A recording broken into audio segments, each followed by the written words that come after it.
இந்த காணொளியை பார்க்கறதுக்கு முன்னாடி தமிழ் ஜனம் யூடியூப் சேனலை சப்ஸ்கிரைப் பண்ணாம நீங்க பார்த்துட்டு இருந்தீங்கன்னா கண்டிப்பா சப்ஸ்கிரைப் பண்ணிட்டு நீங்க பாருங்க. தமிழ் ஜனம் குடும்பத்தினருக்கு வணக்கம். நம்மளுடைய எலெக்ஷன் எக்ஸ்பிரஸ் தற்பொழுது சிவகாசி சட்டமன்ற தொகுதியில் இருக்கோம். இந்த நிகழ்ச்சியில நம்மோடு இணைந்திருப்பவர் சிவகாசி சட்டமன்ற தொகுதியின் அதிமுக வேட்பாளர் முன்னாள் அமைச்சர் திரு KT ராஜேந்திர பாலாஜி அவர்கள். அவர்களின் நிகழ்ச்சிக்கு வரவேற்போம். வணக்கம்ண்ணே. வணக்கம் சார். சிவகாசி வந்தோடனே உங்க வீடு தேடி கண்டுபிடிக்கிறதுக்கு அட்ரஸ் கேட்டோம். ஒருத்தர் வந்து சொன்னாரு, மினிஸ்ட்ரி வீடு அங்கன்னு கேளுங்க அப்படின்னு சொல்லி எனக்கு திடீர்னு சந்தேகம் ஆயிடுச்சு. அண்ணன் வந்து திமுக ஏதாவது சேர்ந்துட்டாரா, ஏன்னா இப்ப திமுக தான் ஆட்சியில் இருக்கு, மினிஸ்ட்ரி வீடுங்கன்னு கேட்க சொல்றாங்க அப்படின்னு.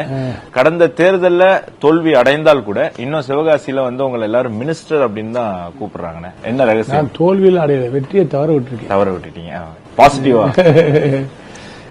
எப்படிங்க பாசிட்டிவா சொல்றீங்க? எப்படி அந்த மினிஸ்டர் அப்படின்னு இன்னும் மக்கள் மனசுல லைவாவே இருக்கு? 10 வருஷம் தொடர்ந்து மந்திரியா இருக்கும்போது இந்த மாவட்ட மக்களுக்கும் சிவாஜி பகுதி மக்களுக்கும் ரொம்ப அடிக்கடி தொடர்பு கொண்டு அவங்க பிரச்சனையை பேச வைக்க, ஒவ்வொரு நிகழ்வுகளுக்கும் அடிக்கல் நாட்டுறதுக்கு போறது, திறப்புலாக்கு போறது, கல்யாண பத்திரிக்கை, புனித நீராட்டு விழா, காதணி விழா, இது போன்ற நிகழ்வுகளுக்கெல்லாம் போறது, கட்சிக்காரர்கள் நண்பர்கள் கொடுக்கிற நிகழ்ச்சிகளுக்கு போறது, ஒரு சராசரி அவரோட பழகிட்டதுனால மந்திரி மினிஸ்டர்னு சொல்லி அவங்க அப்படியே பழகிட்டே வந்தவங்க.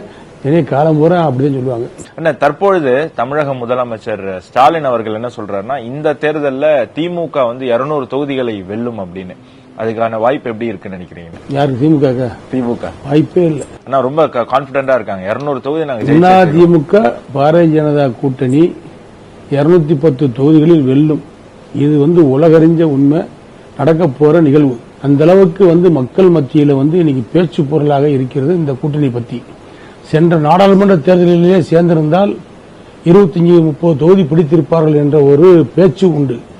அதை தவறவிட்டு விட்டார்கள். இந்த தேர்தலால் ஒன்று சேர்ந்தார்களே, இந்த வட்டம் திமுகவை வீட்டுக்கு அனுப்பவும் தொடை தெரிய வேண்டும் என்ற முடிவுக்கு மக்கள் இருக்கிறார்கள். ஆகவே அவர் வந்து கனவு காண்கிறார். கனவு காண்கிற உரிமை எல்லோருக்கும் உண்டு.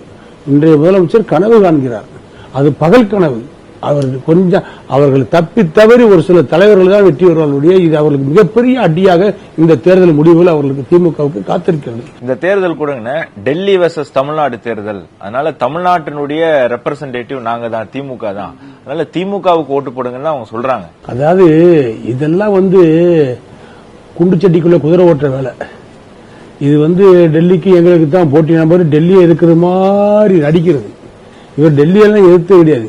பிஜேபி அரசாங்கத்திட்ட போய் எப்படி போனாரு, எதிர்கட்சியா இருக்கும் பொழுது கருப்பு கூட காட்டினவரு, முதலமைச்சர் ஆன உடனேயும் பாரத பிரதமர் மோடி வந்த உடனே வெள்ளக்கொடி ஏந்திய வேந்தனாக வந்தார்ல.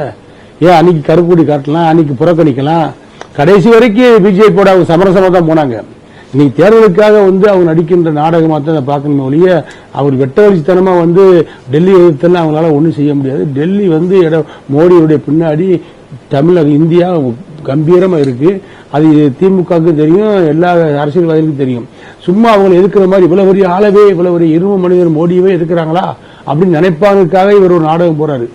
தமிழ்நாடு முதலமைச்சர் அவர் நாடகம் பகல் கனவு. அந்த நாடக வேஷம் கலைந்து விட்டது. இனிமேல் தமிழ்நாட்டு மக்கள் அவரை நம்ப மாட்டார்கள். இன்னொரு குற்றச்சாட்டு என்ன வைக்கிறாங்கன்னா, பாஜக ஒரு மதவாத கட்சி, அந்த கட்சியோட கூட்டணி வச்சிருக்காங்க, சிறுபான்மையினர்கள்லாம் வந்து எங்களுக்கு ஓட்டு போடுங்க அப்படிங்கிற ஒரு குற்றச்சாட்டு வைக்கிறார். உண்மையிலேயே மதவாத கட்சினா யாருங்க? மதவாத கட்சின்னு சொன்னா எந்த கட்சி மதவாத கட்சி? அவர் பாஜக சொல்றாரு. பாஜக எப்படி மதவாத கட்சின்னு சொல்ல முடியும்? அவங்களுடைய ஆட்சி இப்ப 13 வருஷம் ஆச்சு, 12 வருஷம் தாண்டிச்சு நினைக்கிறேன். பிரதமர் மோடி வந்து 12 வருஷத்துல எங்கேயாவது மதக்கலவர் நடந்திருக்கா? எங்கேயாவது இனக்கலவர் நடந்திருக்கா? மத்திய அரசு தலையிட்டு ஏதாவது செஞ்சு சப்போர்ட் பண்ணிருக்காங்களா? கிடையாது. இன்னைக்கு இஸ்லாமிய மக்களும் கிறிஸ்தவ மக்களும் பாதுகாப்பா இந்தியாவில் வாழ்றாங்க. ஒரு இஸ்லாமிய நாட்டில் பாகிஸ்தான்ல கூட இஸ்லாமிய ஒரு பாதுகாப்பு இல்ல, ஒரு ஆப்கானிஸ்தான்ல ஒரு இஸ்லாமிய பாதுகாப்பு இல்ல, ஒரு ஈரான்ல பாதுகாப்பு இல்ல, ஈராக்ல பாதுகாப்பு இல்ல, எங்கேயுமே வந்து சவுதியில பாதுகாப்பு இல்ல, குவைத்துல பாதுகாப்பு இல்ல, துபாயில பாதுகாப்பு இல்ல. ஆனா இஸ்லாமியர்களும் கிறிஸ்தவர்களும் சிறுபான்மை மக்கள் பாதுகாப்பா இருக்கக்கூடிய நாடுனா இந்தியா.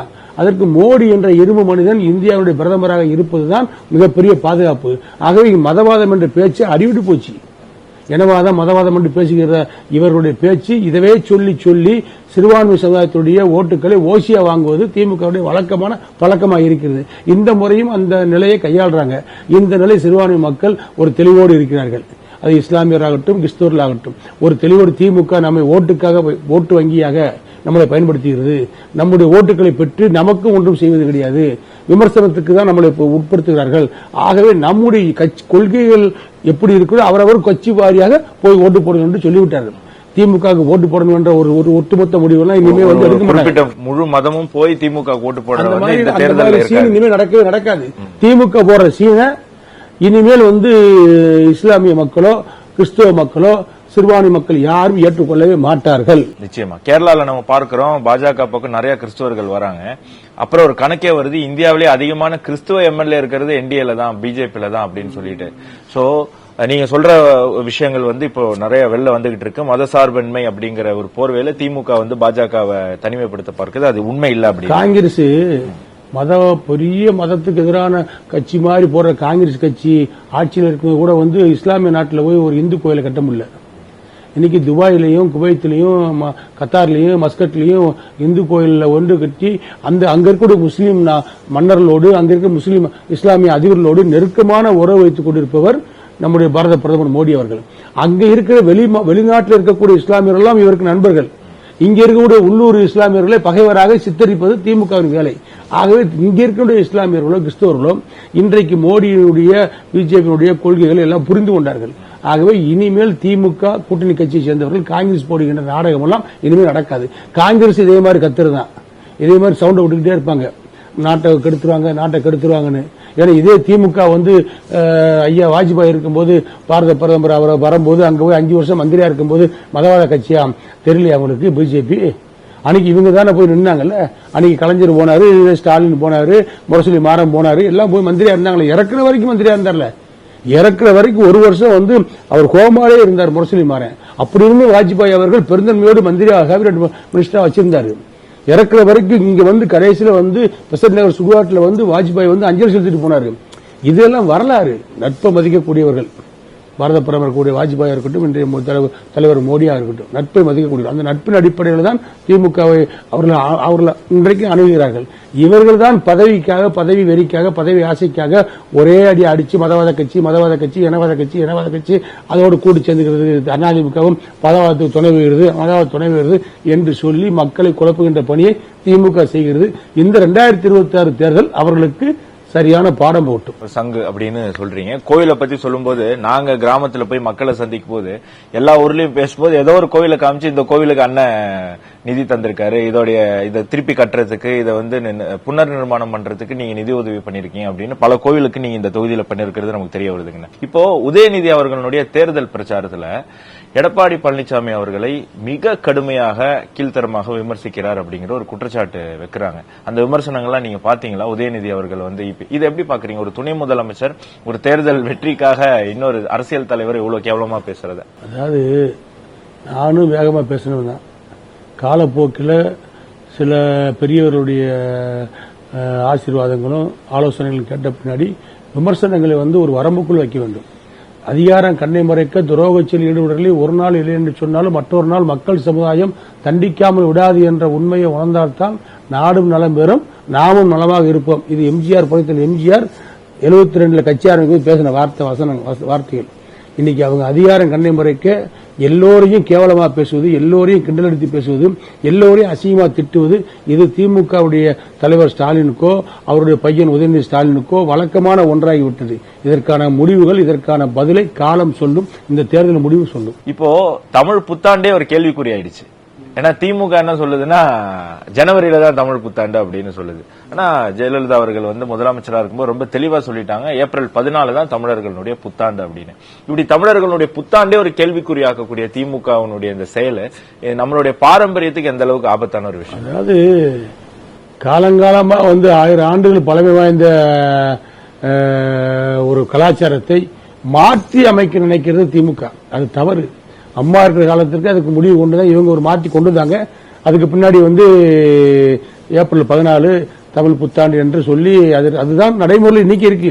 திமுக தலைவர் அவங்க தலைவர் ஸ்டாலின் கலைஞர் உயிரோடு இருக்கிற பொழுது மாத்தினாரு. ஆனா மக்கள் அதை ஏத்துக்கலையே. தமிழ் புத்தாண்டுனா ஏப்ரல் 14 தான். அண்ணல் அம்பேத்கருடைய பிறந்தநாள் அன்னைக்கு தான் வருது. அதுதான் தமிழ் புத்தாண்டு. ஏன்னா கடந்த 5 ஆண்டுகள்ல திமுக வந்து தமிழர்களுடைய வரலாற்றை மாத்தி அது வந்து திமுக ஆரம்பிக்கப்பட்டதுல இருந்தா தமிழர்களுடைய வரலாறே துவங்குற மாதிரி ஒரு சிஸ்டம் கிரியேட் பண்றாங்க. இது நம்மளுடைய வரலாறுக்கே ஒரு பெரிய ஆபத்து இல்லை. இவங்க மொத்தத்திலேயே வந்து கலைஞருடைய பெயரை கொண்டு வருவதற்காக பெருந்தலைவர் காமராஜருடைய புகழையே அழிக்க பார்த்தாங்க. பெருந்தலைவர் காமராஜருக்கு இவங்க தான் வந்து ஏசி ஓட்டு கொடுத்தாங்கன்னு. ஏசி அங்கங்க போற கெஸ்ட் ஹவுஸ்ல போறா வந்து அவர் பிரச்சாரத்துக்கு போனாருன்னா திமுக திட்டத்துக்கு போவாராம். திட்ட போயில உடம்பு சரியில்லாம போயிருமா, அதுக்காக ஏசி ஓட்டு கொடுத்தாங்களாம். இதெல்லாம் வந்து சொன்னது யாரு? திமுகவை ஏசி ஓட்டு கொடுத்து அவங்களோட திட்டத்துக்கு கூட பாதுகாப்பு கொடுத்த தலைவர் கலைஞர் சொல்லி பேசுனது சாதாரண திமுக பேச்சாளர் கிடையாது. ராஜ்யசபா எம்பி, திமுகவுடைய துணை பொதுச் செயலாளர் திருச்சி சிவா பேசினாரு. அதுக்கு திமுக தலைவர் ஸ்டாலின் இன்ன வரைக்கும் மறுப்பே தெரிவிக்கல. காங்கிரஸ் எதிர்ப்பு தெரிவிக்கல. காங்கிரஸ் அதுக்கு மானங்கட்ட காங்கிரஸ் எதிர்ப்பே தெரிவிக்கல. பெருந்தலைவர் காமராஜர் 2 பிரதமர்களை உருவாக்கியவர். இந்திரா காந்தியும் லால்பூர் சாஸ்திரியும் உருவாக்கி கிங் மேக்கர் என்று பெயரெடுத்த பெருந்தலைவர் காமராஜருடைய புகழை சிதைக்கின்ற பணியை செய்ததுதான் திமுக. அதற்கு ஆதரவாக இருக்கிறது காங்கிரஸ். இது கேவலமான அரசியல். இவர்கள் வந்து கலாச்சாரத்தை பத்தியோ, இவர்கள் விசுவாசத்தை பத்தியோ, இவர்கள் ஞானங்களை பத்தியோ பேசவே கூடாது. திமுகவுக்கு அந்த தகுதி துளியும் கிடையாது.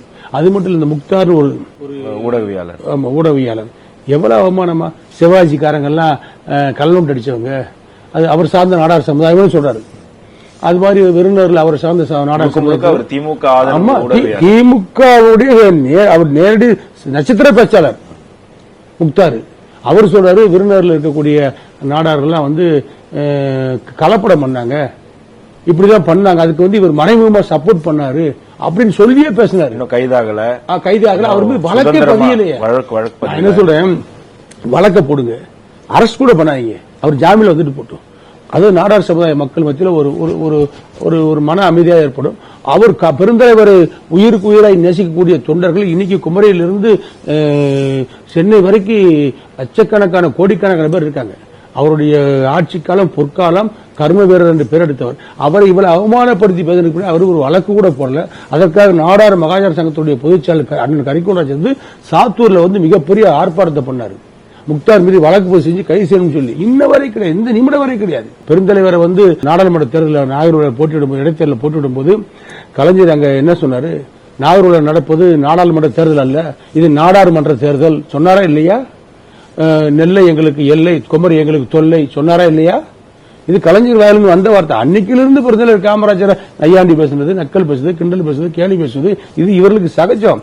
திமுக பிற தலைவர்களை, எதிர்ப்பாக இருக்கக்கூடிய தலைவர்களை, நாட்டில் மதிக்கக்கூடிய தலைவர்களை அவமானப்படுத்துவது திமுகவுக்கு கைவந்த கலை. இப்போ ஒரு 8000 ரூபாய் கூப்பன் திமுக எல்லார் வீட்லயும் பணம் தான் கொடுக்க கூடாது, பணம் கொடுத்தாதானே தேர்தல் ஆணையம் வந்து நம்மள பிடிக்கும், நம்ம பேசாம 8000 ரூபாய் கூப்பனை கொடுத்துருவோம். எப்படி ராகுல் காந்தி வந்து போன தேர்தலில், நாடாளுமன்ற தேர்தலில் நாங்க ஆட்சிக்கு வந்தா மாசம் 8000 ரூபாய் தரோம்னு ஒரு கூப்பன் கொடுத்தாரு உத்தரப்பிரதேஷ்ல எல்லாம். அந்த மாதிரி தமிழ்நாட்டில் ஒரு கூப்பன் கொடுக்கறாங்க. இந்த அரசியலை நீங்க எப்படி பாக்குறீங்க? அது ஏமாற்றுவதற்கு எப்படியெல்லாம் ஏமாற்றலாம், மக்களை ஏமாற்றலாம் என்பதற்கு வித்தக்காரர் மாதிரி இவங்க ஏமாத்துறாங்க. திமுக தமிழ்நாட்டு மக்களை குழப்பி அதுல குளிர்காயதுக்காக இந்த கூப்பன் விஷயத்தை கையாண்டிருக்கு. இது எவனோ ஒரு அதிபுத்திசாலி இந்த நாட்டை பற்றியே சிந்திக்காமல் நாட்டை அடிமைப்படுத்த நினைக்கிற, நாட்டை கேவலப்படுத்த நினைக்கிற, தமிழ்நாட்டு மக்களை கேவலமா நினைக்கிற ஒருத்தன் தான் ஐடியா கொடுத்திருக்கான். அவன் கொடுத்தவனை தான் தேடிட்டு இருக்காங்க. எவன்டா கூப்பன் கொடுத்தது, கூப்பன் கொடுத்தது யாரான்னு தேடிட்டு இருக்கும். தமிழ்நாட்டு மக்களும் தேடிட்டு தான் இருக்காங்க. அதனால இந்த கூப்பன் எல்லாம் நடக்காது, இந்த நாடகம் இனிமே நடக்காது. திமுக மேல கோபம் இருக்கு, மாற்று கருத்தே இல்ல. 70-75% அதிருப்தி தமிழ்நாடு முழுக்க. நாங்களும் எல்லா இடத்துக்கும் போயிட்டு வந்துட்டோம். ஆனா அதை அறுவடை பண்றதுக்கு இந்த தடவை அதிமுக மட்டும் இல்ல, நானும் குறுக்கால இந்த கௌஷிக் வருவேன் அப்படிங்கிற மாதிரி டிவிகேங்கிற ஒரு கட்சி வந்திருக்கு. விஜய் நடிகர் அவர் வந்து போட்டியிடுறாரு, எங்க போனாலும் கூட்டமா சேருது. சோ அவருடைய தாக்கம் எந்த அளவுக்கு இருக்கும் இந்த தேர்தல்ல? ஒரே உதாரணம், 2011 வடிவேலு வந்தாரு, நகைச்சுவை வடிவேலு.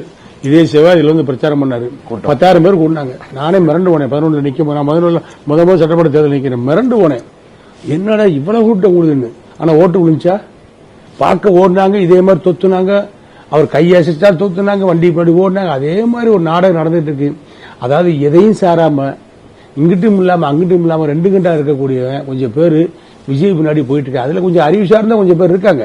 அவங்களுக்கு தெரியும் டிவிகேவுடைய நிலைப்பாடு, அவருடைய பலம் என்ன, என்ன பலவீனம் என்னன்னு தெரியும். அதனாலதான் அவங்க எல்லாம் வந்து போட்டியிடாம விலகிக்கிட்டாங்க. இப்ப டிவிகேல நிக்கிறவங்க யாருங்கிறீங்க? வேற கட்சியில் சீட்டு கிடைக்காததான் நிக்கிறாங்க. 230 தொழில வந்து 150 பேர் அவங்க தான் நிக்கிறாங்க. ஏன் இங்க டிவிகேல இருக்கக்கூடிய அந்த ரசிகர் மன்ற மாவட்ட செயலர் நிக்கலாமே, அந்த ரசிகர்களே 294 பேர் நிக்கிறாமே, எதுக்கு அதிமுக இருந்து, திமுக இருந்து, காங்கிரஸ்ல இருந்து, கம்யூனிஸ்ட்ல இருந்து கிடைச்சவன் சிக்கனை வந்து போனவன் எல்லாத்தையும் வளைச்சு பிடிச்சி வாண்ட எவ்வளவு இருக்கு, வாண்ட எவ்வளவு இருக்கு, 1 கோடி செலவு 1.5 கோடி செலவு பிடிச்சி நிப்பாட்டிருக்காங்க. யாரு டிவி விஜய் ரசிகர்கள் இருக்காங்க? எல்லா ரசிகரும் எல்லா கட்சியிலும் இருந்தவங்களும் சேர்ந்து நிக்கிறாங்க. அது ஒரு கலப்பட கட்சி. விஜய் கட்சி வந்து ஒரு கலப்பட கட்சி. அந்த கட்சியிலே சீட்டு கிடைக்காத ஒருத்தங்களை டிஎம்கே சேர்த்திருக்காங்க. இன்னைக்கு அஜிதான்னு ஒருத்தங்க வந்து அஜிதா அந்த அம்மா இது ஏற்கனவே 1 வருஷத்துக்கு முன்னாடியே வந்து விஜய் மேல கோபமாயி அது அங்கேயும் ஒரு வியாபாரம் தான் விஜய் பண்ணது. அங்கேயும் அந்த அந்த என்னது பொதுச்செயலர் அவர் இந்த அம்மா தான் விஜய் ரசிகரா உண்மையிலே இருந்துச்சு. விஜய்க்காக ரொம்ப காசு செலவழிச்சது, மன்றத்துல இருந்து ரொம்ப செலவழிச்சு. அந்த அஜிதாவா, அஜிதா தூத்துக்குடிக்காரங்க, அது மீனவ பெண். அந்த மாதிரி உண்மையிலே ஒரு நல்ல ஒரு செல்வாக்கோட வந்து நிறைய காசு செலவழிச்சு, ஒரு 2-4-5 கோடி செலவழிச்சுன்னு சொல்றாங்க. அதுக்கு இவங்க ஒரே மரியாதையை கொடுக்கலையே. திடீர்னு ஒரு ஆளை கூட்டு பதவி ஓட்டு விட்டாங்க. அங்கேயும் பணம் தான் வாங்கியிருக்காங்க. நீங்க வரும்போதே துரோகம் பண்ணிட்டு கட்சி ஆரம்பிக்கிறாங்க. கட்சி வந்து உண்மையிலே விஜய் ரசிகரா இருக்கக்கூடியவன் ஒரு 10 வருஷம் ரசிகரா இருந்து அந்த உங்களுக்கு வால் போஸ்ட் ஒட்டி, உங்க படங்களுக்கு பேனர் ஒட்டி, பூவை போட்டு, முட்டாய் கொடுத்து வந்தவனுக்கு சீட்டு கொடுத்தீங்கன்னா, புறத்தில் எம்ஜிஆர் 72 கட்சி ஆரம்பிச்சாரு. அவருக்கு கட்சியில ரசிகர் மன்றா இருந்தவங்க எல்லாம் தேடி பிடிச்சி சீட்டு கொடுத்தாரு. இப்படி திமுக பல கட்சியில இருந்தவங்க கொடுக்கவே இல்லை. விஜய் இப்ப வரும்போதே வந்து குற்றவாளிகள் நிறைய வந்துட்டாங்களே. இப்படி பொய்யை சொல்லி உண்மைக்கு மாறானதை பேசி மக்களை ஏமாற்றி ஓட்டு வாங்கி திரும்ப முதலமைச்சரான நினைக்கக்கூடிய விஜயனுடைய பேச்சு, அவருடைய நாடகம் எல்லாம் இந்த தேர்தலோடு சுத்தமா போயிடும். ஒரு படத்துல வடிவேல் வந்து இங்க இருக்கிற தமிழ்நாட்டை தூக்கி இங்க வச்சு டெல்லி பக்கத்துல வச்சிட்டோம்னா தண்ணி உடனே வந்துடும். எல்லா சலுகையும் கிடைச்சிருமா?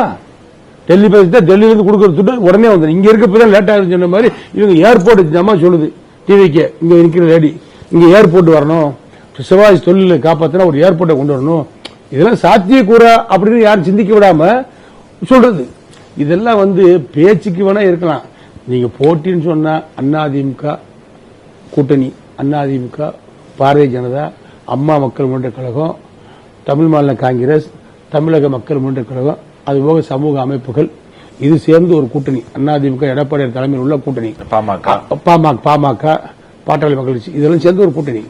அங்கிட்டு திமுக தலைமையில உள்ள கூட்டணி, வீணா போன காங்கிரஸ், எல்லாம் அங்கிட்டு ஒரு கூட்டணி.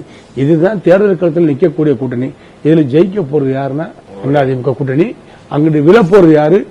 திமுக கூட்டணி. நிச்சயமாங்க. உங்களுடைய நல்ல ஆன்மீக தேசிய எண்ணங்கள் நிறைவேற வாழ்த்துக்கள். தேர்தல் முடிவுகளும் உங்களுக்கு சாதகமா வரும் அப்படிங்கறத நம்புறோம். நேயர்களே, மற்றொரு எலெக்ஷன் எக்ஸ்பிரஸ் நிகழ்ச்சியில் சந்திப்போம். நன்றி, வணக்கம், ஜெயஹிந்த்.